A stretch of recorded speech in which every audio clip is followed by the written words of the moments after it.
Of late நான் நிறைய பேர் பார்க்குறேன், பாடியை டீடாக்ஸ் பண்ணணும், கட்டை கிளென்ஸ் பண்ணணும் அப்படின்னு சொல்லிட்டு இந்த கோலான் தெரப்பி அண்ட் இனிமாவை ப்ரொமோட் பண்ணுறாங்க. இந்த இனிமானா என்னென்னா, ஒரு சின்ன பிளாஸ்டிக் பைப் வந்து நம்ம ஆசன வாயில உள்ளே விட்டுட்டு ஒரு மெடிசினோ இல்லை சாதாரண தண்ணி உள்ளே விட்டுட்டு அதை க்ளீன் பண்ணுறோம். நம்ம கண்ட காட்சி உண்மைதானா?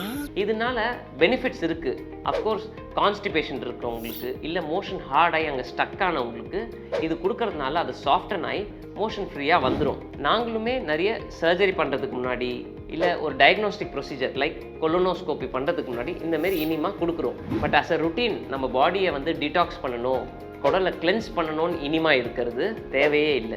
இந்த இனிமா கொடுக்கறதுனால நிறைய ப்ராப்ளம்ஸும் வரலாம். ஒன்று வந்து நம்ம ஹார்ஷாக பண்ணால் இதனால குடல் புண்ணு இல்லை குடலில் ஓட்டக்கூட விழலாம். நிறைய எலக்ட்ரோலைட் இம்பேலன்ஸ் வரலாம்.